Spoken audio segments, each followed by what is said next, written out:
ওমানের মাস্কটত বাংলাদেশ দূতাবাসও প্রবাসী বাংলাদেশের উদ্যোগে যথাযোগ্য মর্যাদায় পালিত এই মহান শহীদ দিবস ও আন্তর্জাতিক মাতৃভাষা দিবস।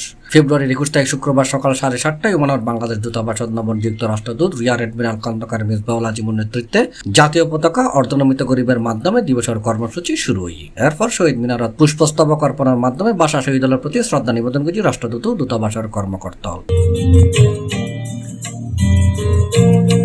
পরে Bangladesh social club Oman, Bangladesh জাতীয়তাবাদী দল বিএনপি, বন্ধু সমাজ, বাংলাদেশ স্কুল মাস্কাট, চট্টগ্রাম সমিতি ওমান সহ বিভিন্ন সংগঠনের নেতা ও প্রবাসী বাংলাদেশী হলে শহীদুল্লাহ স্মরণে শ্রদ্ধাঞ্জলি অর্পণ করছে।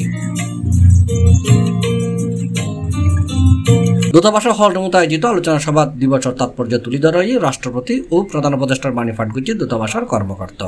এরপর দিবসের গুরুত্ব তুলে ধরে প্রামাণ্য চিত্র প্রদর্শিত হয়। শহীদুল্লাহর আত্মার মাগফিরাত কামনা করে দোয়া ও মুনাজাতের মাধ্যমে অনুষ্ঠানের সমাপ্তি হয়। আমি যে ম্যান্ডেট এখানে নিয়ে এসেছি বাংলাদেশ সরকার থেকে, যে জিনিসগুলো আমাকে বলা হয়েছে, প্রধানত বাংলাদেশ এবং ওমানের মধ্যে যে সম্পর্ক সেটাকে দৃঢ় করা, সেটাকে আরো এগিয়ে নিয়ে যাওয়া, এবং পাশাপাশি আমার জন্য অত্যন্ত গুরুত্বপূর্ণ যে কাজ, আমাদের প্রবাসী ভাই যারা আছেন, যাদেরকে আমরা শুধু রেমিটেন্স যোদ্ধা নয়, আমাদের প্রতিনিধি হিসাবে সারা বিশ্বে যারা আমাদের বাংলাদেশকে তুলে ধরছেন, তাদের সুখে দুঃখে তাদের পাশে থাকা, তাদের যে কোনো সেবায় আত্মনিয়োগ।